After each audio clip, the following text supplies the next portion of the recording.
No Bote a Boca, no trombone, entrevista. Vamos falar sobre o direito do consumidor, o Código de Defesa do Consumidor está comemorando 30 anos. E nós vamos falar justamente sobre esta defesa que o consumidor tem. Dr. Márcio Pano, presidente da Comissão de Direito do Consumidor da OAB Balneário Camboriú, está conosco na linha.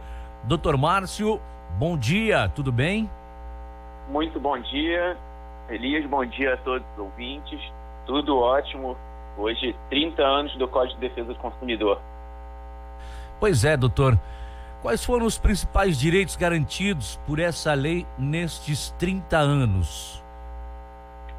Então, o Código de Defesa do Consumidor ele foi criado pela Lei 8.078, de 11 de setembro de 1990. Né? Então, a gente já tem aí 30 anos que essa legislação está em vigor.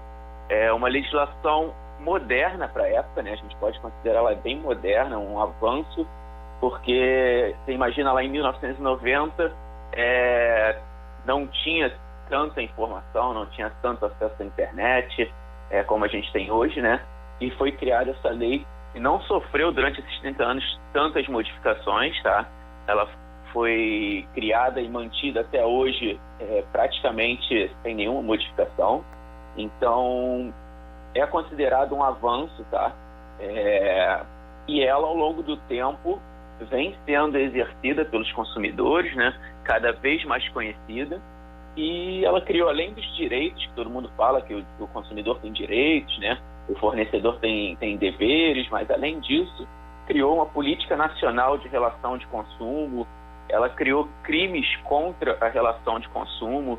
Então, hoje, se o fornecedor de serviço ou de produto não prestar atenção em determinados artigos da lei, ele pode estar até cometendo um crime também e ser responsabilizado penalmente com prisão, com a aplicação de multas, com apreensão de produtos.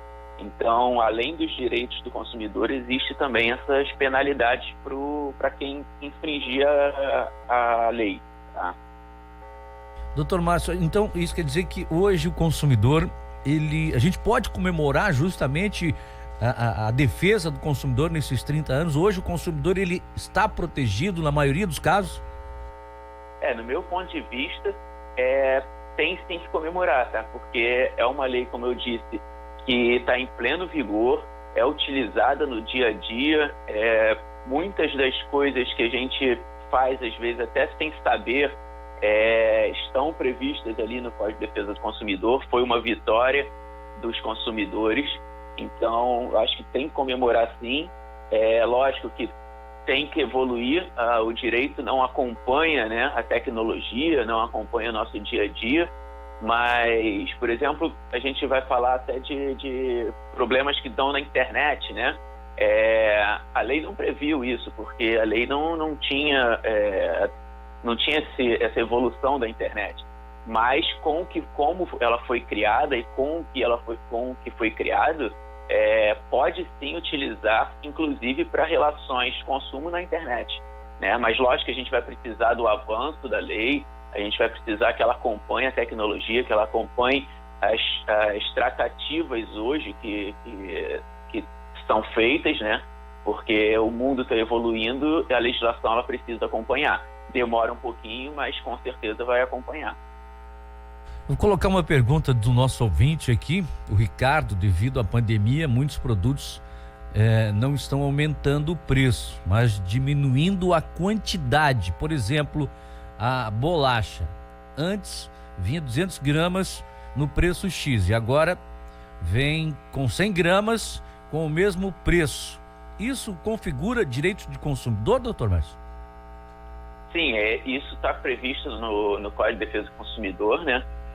Não só em relação à pandemia, mas isso sempre foi uma prática, tem sido uma prática corriqueira dos produtores, né? Que eles, ao invés de aumentar o preço, eles diminuem a quantidade que vem na embalagem. Mas assim, a embalagem ela tem que trazer, por exemplo, existe na Política Nacional de Relação de Consumo, em tudo que toda essa legislação que foi criada a partir do Código de Defesa do Consumidor, é obrigação de quem produz colocar na embalagem as informações de forma clara e precisa em relação à quantidade e qualidade, tá? Então, por exemplo, se você tem lá 100 gramas no determinado biscoito, ele passa para 80, a embalagem deve informar: atenção, nova quantidade, agora são 80 gramas. Então, isso deve ser informado durante um prazo, durante um período. As embalagens novas devem informar que a quantidade mudou. Perfeito.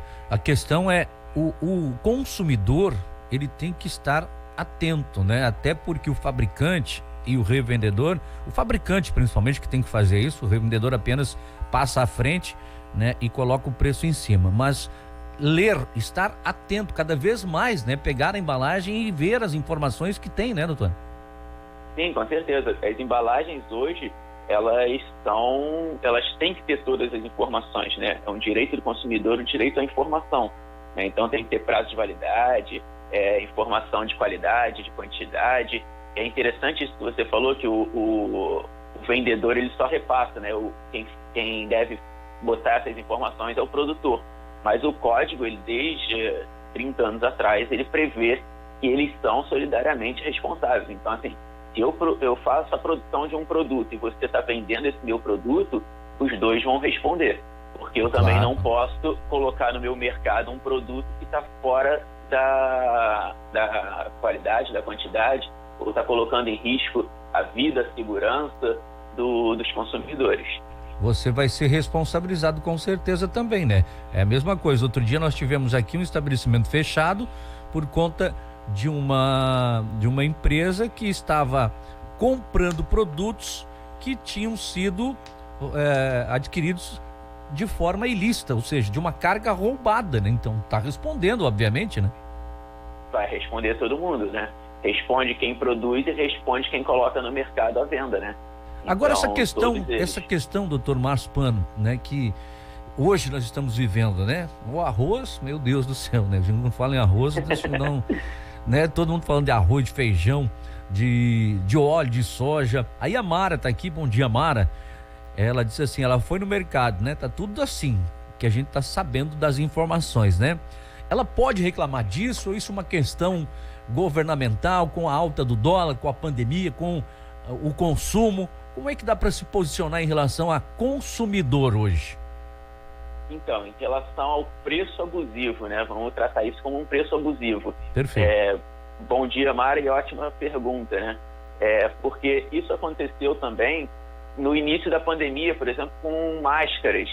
Aquela máscara que você ia lá na farmácia e comprava ela a R$1, ela passou a custar 10.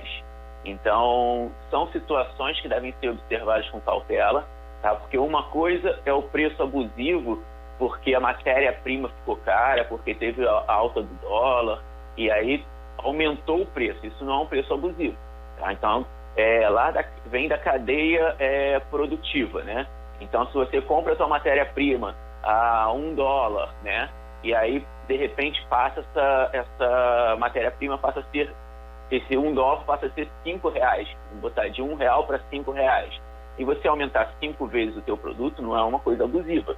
Mas se você tem um produto que você comprou a R$1, por exemplo, e diante de um cenário adverso, por exemplo, a pandemia, você passa a vender ele a R$10, onde você sempre vendeu ele a R$3, isso sim é um preço abusivo. Então, na questão da máscara, ela foi sim considerada como abusivo, porque estavam no início comprando ainda por preço barato e vendendo a preço muito mais caro do que era o comum vender. Agora, a questão do arroz, ela ainda não foi considerada um preço abusivo, porque não foi caracterizado esse aumento sem o aumento da matéria-prima, impostos e tudo mais. Então já está começando a ser fabricado e chegar no mercado a um preço mais alto, como aconteceu com o álcool gel, como aconteceu com a máscara. Depois, a própria fábrica cobrava mais caro. Então não tem como a farmácia, o mercado, cobrar o mesmo preço de antes. Mas aí ele vai passar por uma fiscalização do PROCON, pode denunciar no PROCON, o PROCON fiscaliza, e ele vai pedir notas fiscais da compra, vai analisar o preço que está sendo vendido.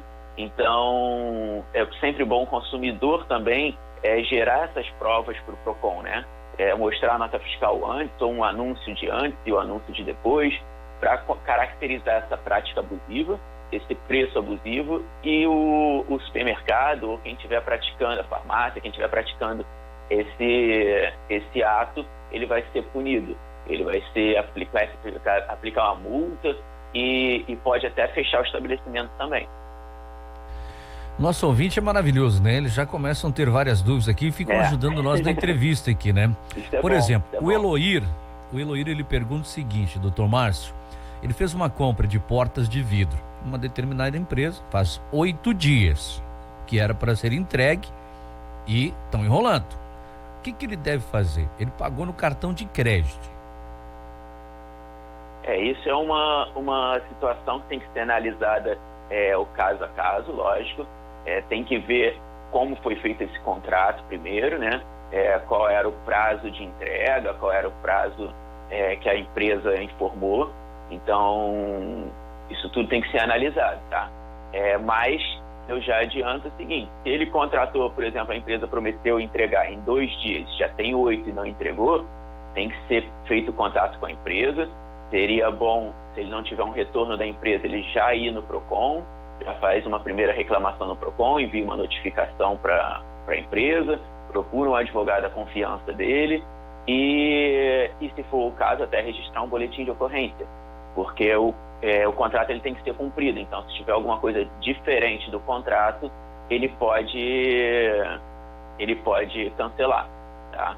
E dependendo do caso, de como ele comprou, onde ele comprou, se foi direto na loja ou não, de repente pode até cancelar também com base no direito do arrependimento. Pra gente fechar, porque senão a gente fica aqui, olha, quando se fala em direito do consumidor, a gente vai boa parte do programa, mas vamos dar uma geralzão, um geral final aqui pra gente encerrar, doutor. Os principais direitos do consumidor nessa pandemia, muda alguma coisa antes da pandemia ou agora durante a pandemia? Não, os direitos eles continuam, né? Só que com a pandemia a gente tem que ficar mais atento a esses direitos, né? Então, por exemplo, a gente tem um direito, a questão do preço abusivo que a gente já falou, tem a questão da revisão contratual, às vezes muda a situação, então você, como consumidor, você pode fazer pedir uma revisão contratual, seja do que for, ou de juros, ou de forma de pagamento, né? Você vai poder pedir se tiver embasamento. Então, a questão de publicidade também, o direito de arrependimento, isso tudo continua. Todos esses direitos eles vão continuar, mas o código ele vai continuar sendo aplicado, só que tem que analisar cada caso, justificar realmente com a pandemia. Não adianta todo mundo falar que agora quero cancelar contrato, quero rever contrato por causa da pandemia, mas tem que demonstrar que realmente você foi afetado, que essa situação extraordinária que está acontecendo afetou a tua relação de consumo. E aí você vai pedir a revisão de contrato, a reanálise do contrato e vai buscar os seus direitos. Muito bem, Dr. Márcio Pano, presidente da Comissão de Direito do Consumidor da UAB Balneário Camboriú. Uma hora já vamos marcar aí para fazer o nosso podcast, né? Fazer uma live aqui também, que a gente tem outras formas de informar e com mais tempo também. Vai ser muito bacana pra gente fazer um bate-papo. Assunto é o que não falta, né? Não falta. Quando se fala em consumidor, consumir, comprar, reclamar, a gente fica um bom tempo conversando. Obrigado pela entrevista por enquanto. Obrigado, um abraço e bom dia a todos. A Rádio Menina está apresentando o Bote a Boca no Trombone.